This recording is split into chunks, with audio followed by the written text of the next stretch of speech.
Hey ghoulies, and welcome back to my channel. My name is Juan Carlos, also known as The Final Queer, and today's video is talking a little bit about personal things about myself, and as you can tell by the title of this video, it is how horror makeup saved my life.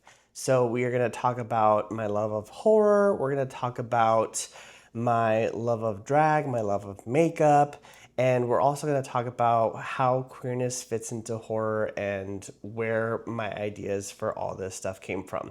So, before we get into it, make sure to like this video, make sure to subscribe to my channel, and also make sure to turn on notifications because you do not want to miss a single video, especially for my new project coming out, which has to do with true crime and hauntings.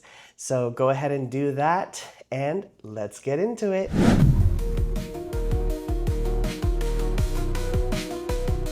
So first off, we're gonna talk about my love of horror and my love of everything, because one of the big questions that I always get asked is, why do you love horror so much? Why do you love Halloween so much? Like, what's wrong with you? Um, and so, like Marnie says in Halloween Town, Halloween is cool. And so I have just always been fascinated with Halloween. I have, ever since I was a kid, so I grew up in the 90s, which I feel the 90s was like the pinnacle of Halloween. Like, I feel like we had, like, whenever people think about Halloween, like traditional Halloween, that's what you think about. Because honestly, we had some bangers in terms of like shows and content that we were introduced to. Like, we had Goosebumps. I mean, we had X-Files. There were just so many things. And I feel like growing up, when like we had all those like DCOM, for those of you that don't know, DCOM stands for Disney Channel Original Movies, of spooky stuff. Like, I remember like Under Wraps. I remember Phantom of the Megaplex. Growing up, we didn't have access to cable like in my household, so I actually grew up on like free TV, and actually we didn't have cable TV for the longest time. So I grew up like watching like The Simpsons and watching Treehouse of Horror and watching Goosebumps on Saturday mornings. And so I feel that that is where my love of Halloween came from. And honestly, like, if you talk to any 90s kid, they're going to tell you the same thing.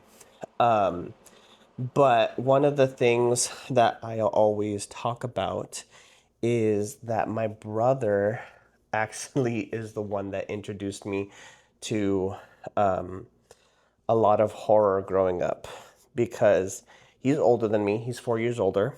And he would always, with his friends, rent out horror movies to watch. And I would just be like, my mom would be like, well, you have to take your brother. You have to have your brother there too. So I was just there. So I remember I was hella little, maybe like 8 or 9, maybe, watching Nightmare on Elm Street. I was terrified of Freddy Krueger. And I remember my brother was obsessed with Freddy Krueger. So much so that he went as Freddy Krueger for Halloween one year. And I just remember him buying the really ugly, like, if you know, like from the 90s, the really ugly Freddy Krueger mask. Like,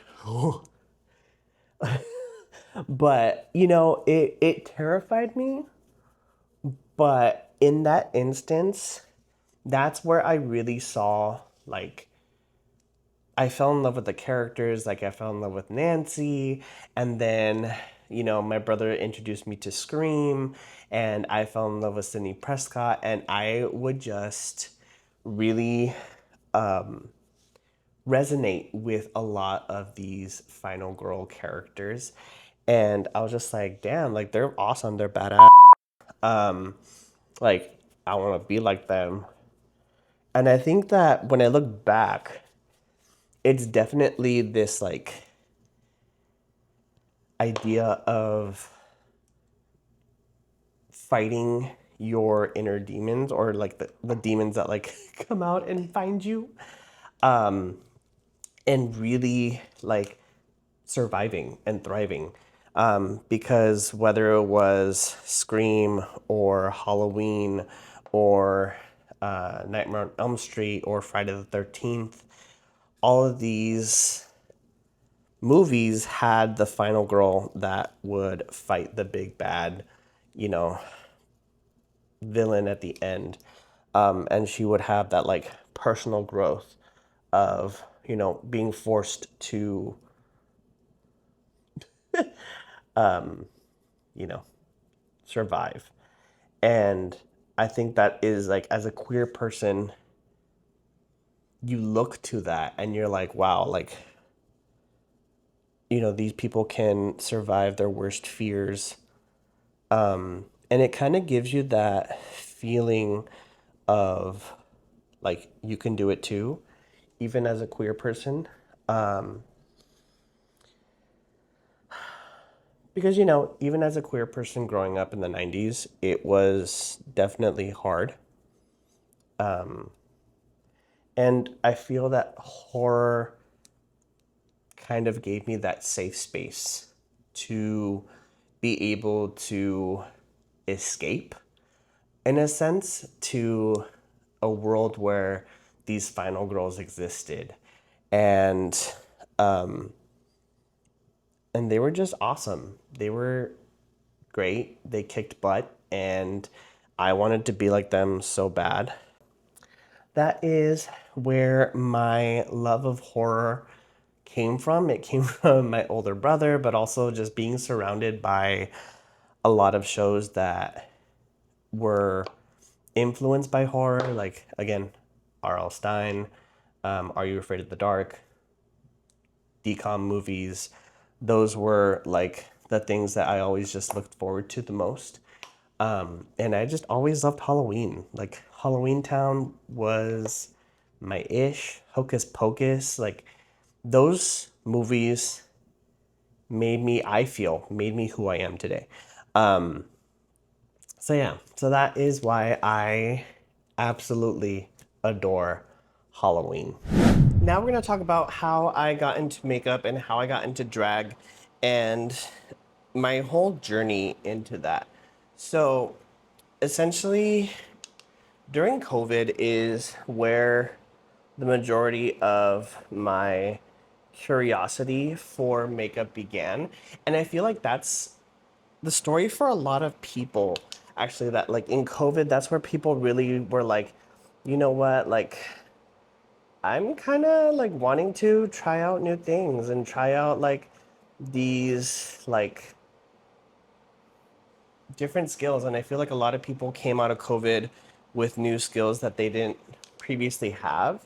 I was starting to get into Drag Race and watching RuPaul. And I was like, oh my gosh, like I love Drag Race. Like drag is so freaking awesome.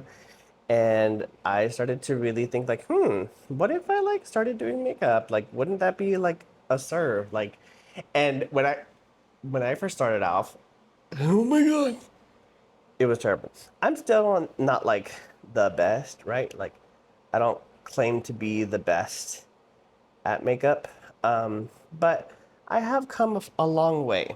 By the way, if you are interested in the products that I'm using, I will list all the products I used for this look in the description. So make sure to check it out and you'll be able to see how I did this whole look. Yeah, Drag Race was basically my inspiration to want to start doing makeup. And because I was like, oh my God, these are like such like amazing queer icons and I want to be just like them. And so I bought my first like palette, which was the kimchi palette, like her like OG one that's like huge. And I started off there. And like I said, I was just like because it was COVID, we were at home, so I literally had nothing else to do. So I would just, every day, I would just practice putting on makeup and like in my room, and I would just like do different things. At that time, that's when I also found Dragula. Now, Dragula is, if you're not aware of Dragula and Drag Race is like drag queens that compete to be America's Next Drag Superstar, and Dragula is drag queen, drag artists, drag monsters that want to compete to be the next drag super monster. That was the first time that I saw like horror mixed with drag, and I fell in love so freaking much. Like I was just like in awe of the talent of the ghouls on Dragula, and I was just like, oh my god, like I want to be like them so bad. Um, and that's where I started to develop this like drag monster drag artist identity, because I was also during the pandemic I was also working on my doctoral degree, and so I was really focused on that. But through my research, that's where I started to realize that I don't like using this label because I don't feel like the label truly encompasses how I feel about myself, but the closest is non-binary. But I feel like I embody both masculine and feminine energies. And it's not just like, I don't feel like I'm not either. I feel like I'm both at the same time, which I know that there are indigenous names for it, like Two Spirit, but I also don't feel comfortable claiming or saying that I'm Two Spirit because I feel like I have such a disconnect from my indigeneity. Um, I don't know. So like I've been trying to look for like and like I'm not Mushe, which is like the in Mexico, Mushe are like the third gender in society, but they have like a different role in Mexican society. So I don't feel like that either. So non-binary is like where like I kind of am. I don't know. Um, it's a process, y'all. It's a process, which I always tell people, even my students, I tell them like my queer students, I tell them like it's a process. Like you don't need to know who you are right at this very moment. Like you don't need to establish an identity. Like I tell them like I'm 30, I'm in my 30s and I've just started to really kind of focus on my identity and who I am. Um, and so I just kind of give them that little spiel of like, like it's okay. Take your time trying to figure out who you are. A lot of times my kids are confused. But yeah, so that is where my love of makeup and my love of drag came from. And then I just like started watching like um special effects makeup because I saw like on Dragula, a lot of the ghouls will utilize special effects for their runways or for their floor shows. And I was like, that's so dope. And then that's where my friend introduced me to Mikey's videos. So Glam and Gore, if you know her, if you follow her, shout out to Mikey. I love you so much, girl. You literally taught me so much about special effects makeup because I would just like literally watch her videos on YouTube and just see how she would do things, and then I would like copy or I would like do something similar. Um, so honestly, like big shout out to Mikey. She is like the biggest sweetheart you could ever meet on this planet Earth. Like I love her so much. But yeah, so that is where like my journey with special effects started going. And special effects I'm still working on. I have like this fear of special effects, or like I should say of like prosthetics. It's just like the whole gluing onto your face is interesting. But whenever I've done prosthetics, low key, I ate. And like I'll post the photos here. But low key, folks, I ate with that. And yeah, like I appreciate having those influences in my life. And I started going out to different conventions with makeup and people telling me like, oh my gosh, like slay queen, like girl, you are so freaking awesome. Like that is like yes, go you. And just the power that makeup has to transform you. And I think that's what I was seeking when I started doing makeup is I was seeking a way to truly come into my own and really like be someone who or like just be a baddie. That's how I could put it. Because my self-confidence during the pandemic was completely shot. I faced a lot of depressive episodes. I faced a lot of feelings of loneliness, feelings of just like I don't know what to do with my life. Like, is teaching what I really want to do, and just having these like really big existential crises, which I feel like I wasn't alone during the pandemic in terms of that. Like, I feel like a lot of people definitely felt the same way in those same spaces. We all went through it, and I know that we weren't alone in that, or that I wasn't alone in that. So that definitely helped me. So once I started doing makeup and once I started going out doing makeup and people were telling me like, yes, like that's awesome, that's great, like you're doing so good, that really boosted up my confidence a lot. And I feel like that helped me grow into the person that I am today in terms of like going around and being confident and being like, yeah, I am a baddie. I am like a queen. And so I don't think I would have found that if I didn't start doing makeup.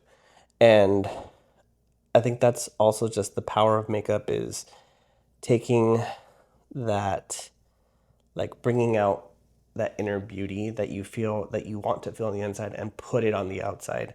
And honestly, it's so fun. Like people that are afraid of playing with makeup, like honestly, there's no one way to do it. Honestly, like people are like, oh, like, well, like, oh, like her makeup is busted, and I'm like, who cares? Do what makes you happy, homies. Do what makes you happy. Like, if makeup, if doing makeup makes you happy, do it. No matter how you do it, play with it. It's art, and art is subjective, as the Boulets say. So you may be asking yourself, how did you come up with the final queer? How does horror and queerness come together? The only way that I can kind of talk about this is to kind of start with horror is queer. The essence of queerness is something that is abnormal, that is not typical of what society thinks or what society deems as normal. And so that's how I feel like queerness is in like horror, and I feel like it has always been there. Like for example, if you look at like Frankenstein, the novel is pretty queer, and Mary Shelley, she definitely has some queer codedness to the creature and to Victor Frankenstein and how he creates the monster, and then also just like there's different a lot of times we identify like the villains in horror films as queer because they often are the ones that are thrown out of society.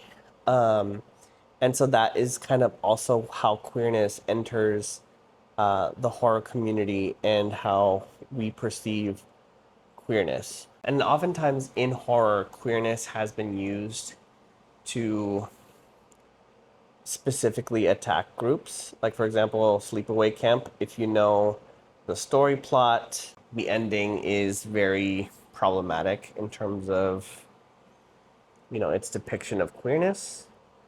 I don't want to spoil it in case you haven't seen it, but that's definitely something you should put on your watch list to watch. When it came down to kind of figuring out my identity as the final queer, it came about 3 years ago when I was watching TV in my living room back in my parents' house. And I was watching this documentary on Shudder about Jesse from Nightmare on Elm Street 2 and how the actor was gay, but he didn't want to talk about it going forward in Hollywood. And he was actually told to suppress a lot of his queerness on set, and people would tell him like, "Oh, like you're doing that too gay, you're doing that too like." Ugh. He was repressing a lot of his identity, in a sense. I just kept thinking like, you know what, like when you look back at the film, like yeah, that film is hella queer, and so I just found it fascinating that he was essentially told like, yeah, you have to hide who you are, like especially like your queerness. And I just thought that that was so stupid. And I love that he even confronts like the person in like present time. Like he's like, yeah, no, like I remember you told me to do this and you told me to act straight because I was acting too gay. And he's like, and that sucked because I was repressing so much of my homosexuality because Hollywood was telling me to be one way when in reality I was queer. And I was like, that sucks. Like, it sucks how many people, especially in Hollywood, have to hide, had to hide their identity. After watching that documentary, I was perplexed because I was like, you know what? It would have been so cool to, because like he was a final boy, right?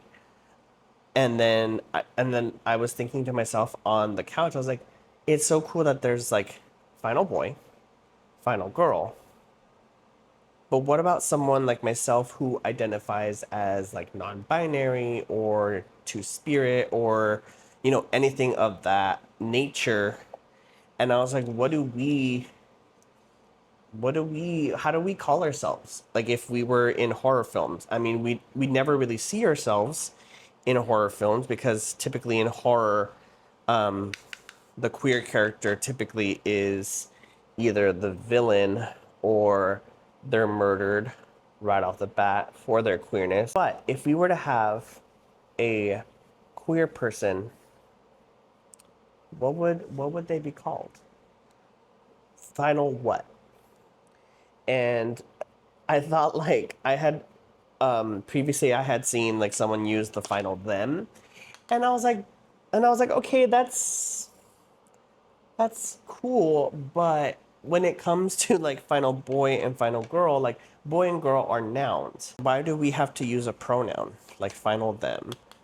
And that's when I started to just play around with words, and I was like, oh, final queer.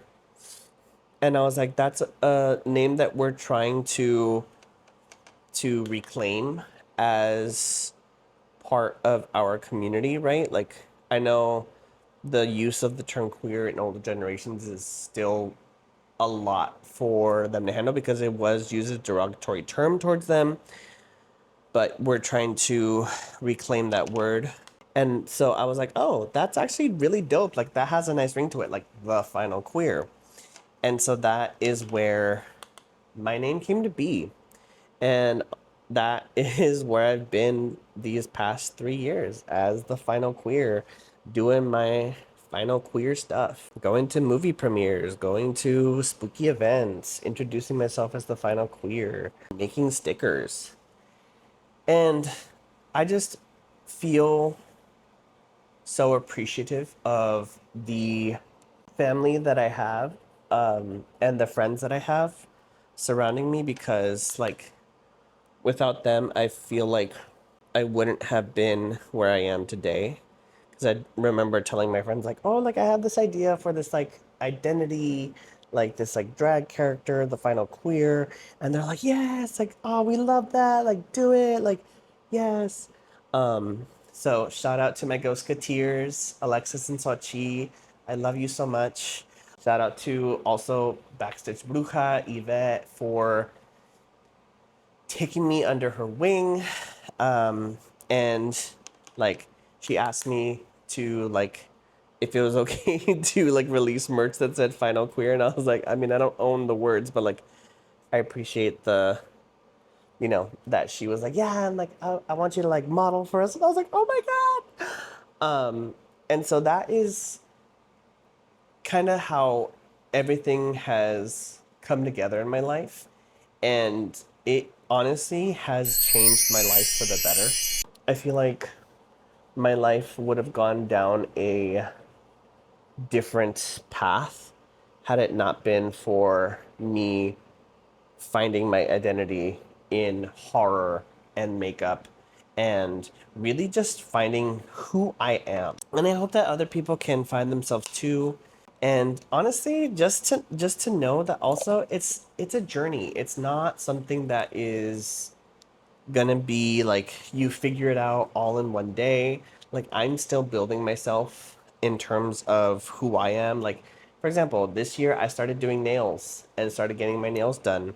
Shout out to OK Nails. Kay, I love you.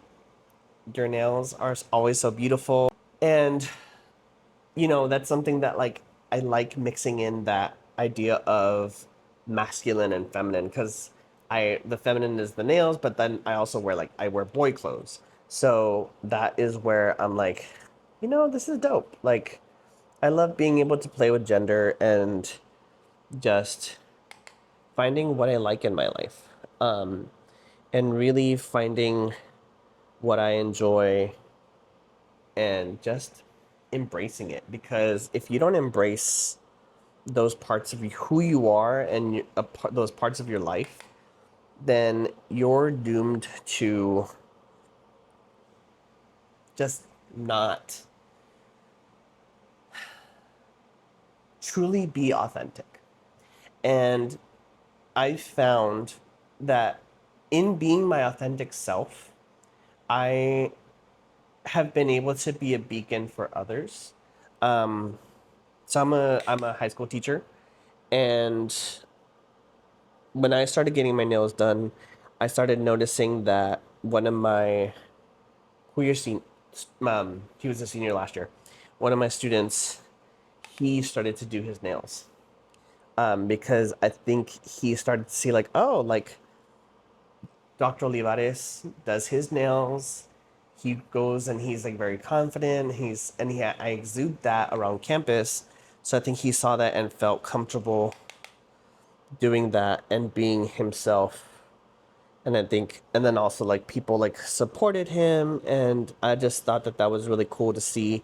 And one of the teachers also told me like, you know, it's great that you like actually encourage these kids to be themselves, because they need that kind of person in their life. And I was like, I didn't even start out doing that. Like I just did that. I just did this because it's what made me feel better. But you never know. Like it's those silent things that we do amongst ourselves that we do it for ourselves, but it does so much for other people.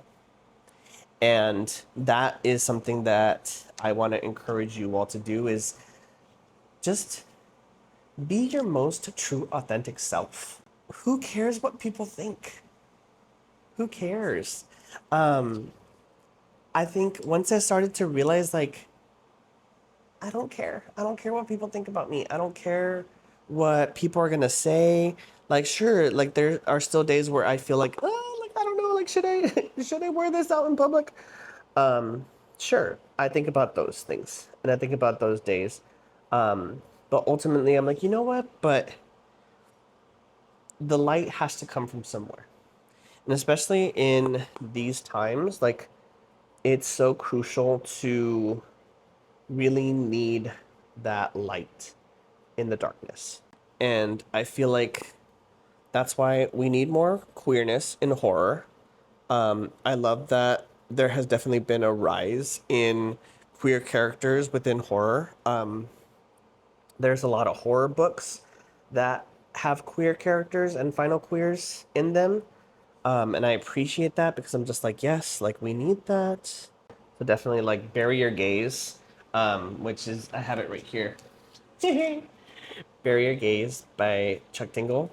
Such a good book. I finished it last month. Um, I love it. I love it. And he has another book that I also have right here, Camp Damascus, which I have not read, but I know it's about conversion camps. So, you know, all these wonderful queer horror stories that I think is so great that we are getting, but I want to see that for sure in movies, because that's where I feel like we also need it the most. Because, I mean, there are kids that love to read, but for the majority, kids don't read. And there you have it, ghoulies, the finished look. I added some lashes, some lipstick, and a little bit of fake scab blood to kind of give that effect that I just went through hell. Which, you know, as a queer person, that's why I also forgot to mention is that as queer people, we survive, we thrive. We are final queers. And if this video teaches you anything, it's to embrace your weirdness, embrace who you are and your authentic self, and go out there and exude that confidence because you are a final queer. You are a final boy, you are a final girl, you are a final whatever you want to be. And I hope that generations to come can look to horror and find that comfort as well, and look inside themselves and see themselves as this person that can survive anything. Because as queer people, we can survive a lot, and we have survived a lot. And I am happy to be a part of this. I'm happy to have this channel. If you are interested in learning more, make sure that you like and subscribe and turn on notifications, because every month I do a monthly book club where I read a different book that is horror. So this month we're doing Jurassic Park, so my video is coming out next week on that. And then I'm actually starting a new project called The Final Queer Files, where I will be diving into different hauntings and true crime places that people may have not solved, or maybe they solved, but maybe they got the wrong person. And we're gonna put final queers, like a final queer twist to it. So if you are excited about that, make sure to subscribe to my channel, turn on notifications, and also follow me on all social media at The Final Queer. So that is all, ghoulies. See you next time. Until then, stay spooky.